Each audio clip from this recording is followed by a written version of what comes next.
नमस्कार, मैं हूं अंकुर और आप देख रहे हैं सत्य हिंदी। अब देख लेते हैं अब तक की खबर। महंगाई पर संसद में चर्चा के दौरान वित्त मंत्री निर्मला सीतारमण ने कहा कि महंगाई पर चर्चा सदन में आंकड़ों के आधार पर कम, राजनीतिक एंगल से अधिक हुई है, इसलिए मेरा जवाब भी राजनीतिक होगा। वित्त मंत्री निर्मला सीतारमण ने भी दुनिया के देशों से भारत की तुलना की और कहा कि भारत की स्थिति बेहतर है। उन्होंने ऐसे हालात के लिए कोरोना महामारी, रूस यूक्रेन युद्ध का बार बार हवाला दिया। इसके साथ ही कहा कि इसके पहले भी महंगाई थी, लेकिन किस स्तर की थी। वित्त मंत्री ने कहा कि हम महामारी, सेकेंड वेव, रूस यूक्रेन युद्ध, चीन में अभी तक कई जगहों पर लॉकडाउन है, इसके बावजूद भी हमने महंगाई को 7 के नीचे रखा है और इसको माना जाना चाहिए। वित्त मंत्री निर्मला सीतारमण ने कहा कि मैं कहना चाहूंगी कि भारत के मंदी में जाने की कोई आशंका नहीं, इसका कोई सवाल ही नहीं है। उन्होंने एक सर्वे का हवाला भी दिया और कहा कि भारत के मंदी की चपेट में आने की आशंका बिल्कुल शून्य है।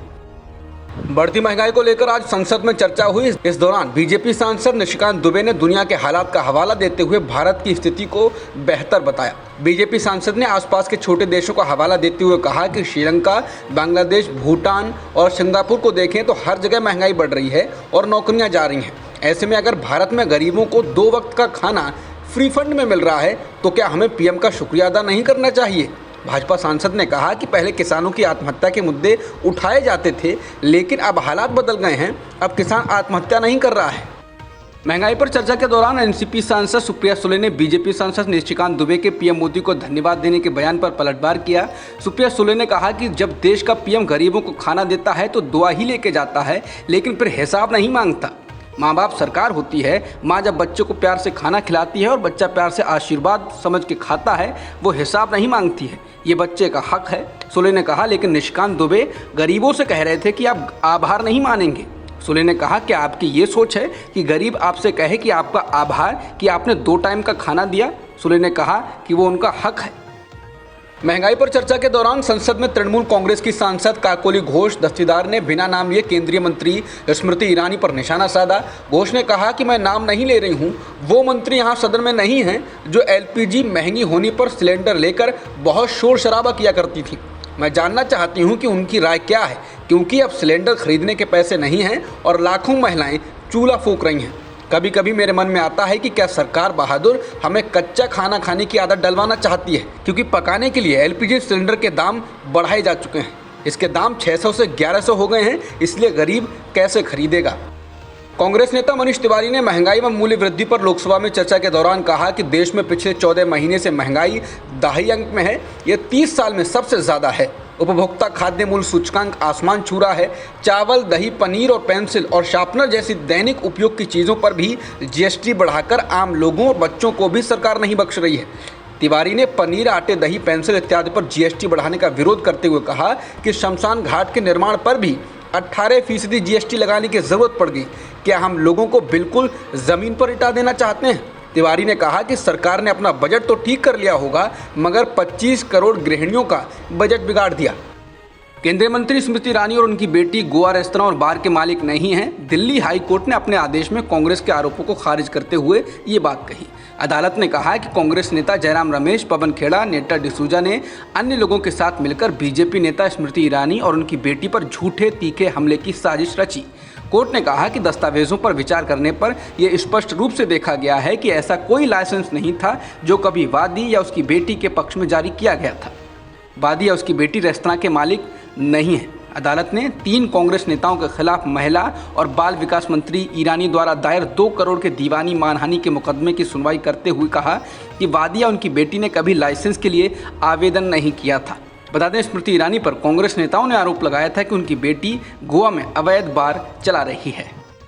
अदालत ने शिवसेना सांसद संजय राउत को 4 दिन की ईडी की हिरासत में भेज दिया है। ईडी ने 8 दिन की हिरासत मांगी थी।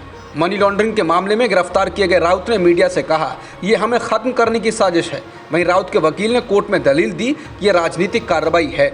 बता दें कि राउत को मुंबई के पात्रा चौल जमीन घोटाले के मामले में 16 घंटे तक चली पूछताछ के बाद ईडी ने गिरफ्तार किया था, जिसके बाद राउत के समर्थकों ने आज विरोध प्रदर्शन किया और जमकर नारेबाजी की।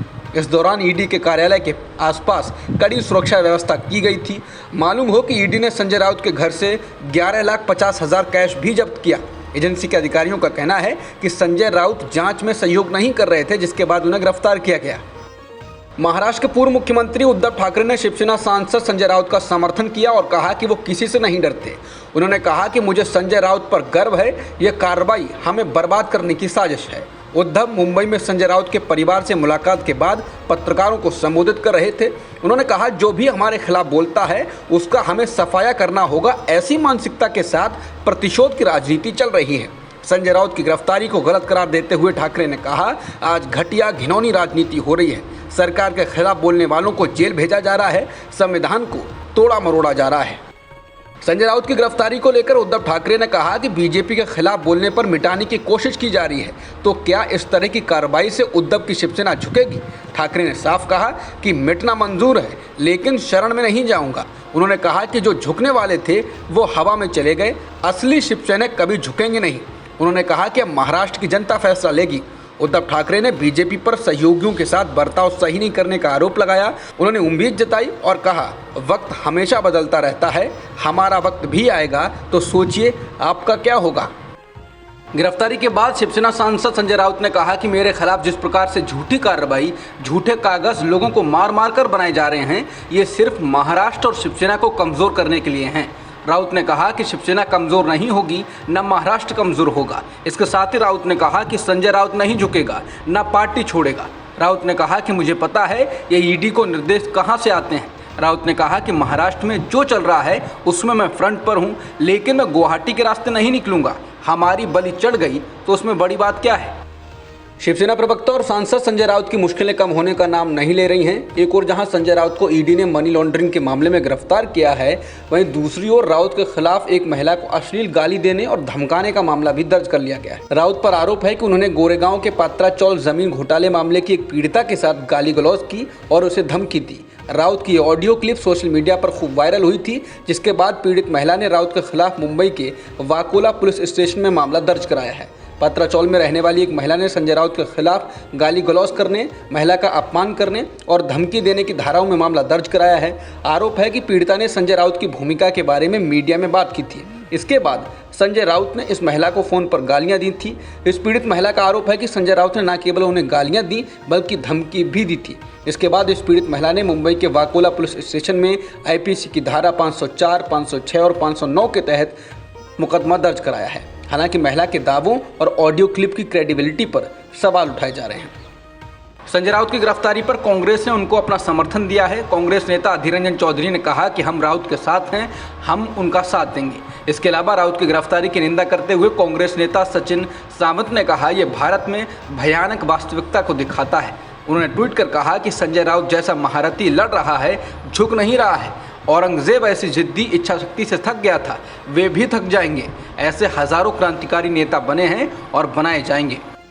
कांग्रेस नेता राहुल गांधी ने गुजरात के मुंद्रा पोर्ट पर 10 दिन पहले ड्रग्स बरामद होने को लेकर केंद्र और राज्य की बीजेपी सरकार को निशाने पर लिया। राहुल गांधी ने मुंद्रा पोर्ट पर ड्रग्स बरामदगी के आंकड़े बताते हुए कहा कि 21 सितंबर को 3000 किलोग्राम ड्रग्स बरामद हुई, जो कि 21,000 करोड़ की थी। 22 मई को 56 किलोग्राम, जो कि 500 करोड़ की थी, और 22 जुलाई को 75 किलोग्राम, जो कि 375 करोड़ की ड्रग्स थी। राहुल ने कहा कि डबल इंजन सरकार में बैठे कौन लोग हैं जो लगातार ड्रग्स शराब माफिया को संरक्षण दे रहे हैं। गुजरात के युवाओं को नशे में क्यों धकेला जा रहा है। राहुल ने सवाल पूछते हुए कहा कि एक ही पोर्ट पर 3 बार ड्रग्स बरामद होने के बावजूद उसी पोर्ट पर लगातार ड्रग्स कैसे उतर रही है, और क्या गुजरात में कानून व्यवस्था खत्म है, माफिया को कानून का कोई डर नहीं, या ये माफिया की सरकार है। इंग्लैंड में खेले जा रहे कॉमनवेल्थ गेम्स में लॉन बॉल में भारत की महिला टीम ने पहली बार फाइनल में पहुंचकर इतिहास रच दिया। इसके साथ ही भारत का इस खेल में एक पदक पक्का हो गया। भारत की महिला टीम ने न्यूजीलैंड को सेमीफाइनल में 16-13 से मात दी और फाइनल में जगह बनाई। अब फाइनल में भारतीय महिला टीम का मुकाबला दक्षिण अफ्रीका से होगा। फाइनल मुकाबला 2 अगस्त को होगा। अब तक की खबरों में इतना ही। बाकी खबरों के लिए बने रह सकते हैं आप सत्हिंदी.com।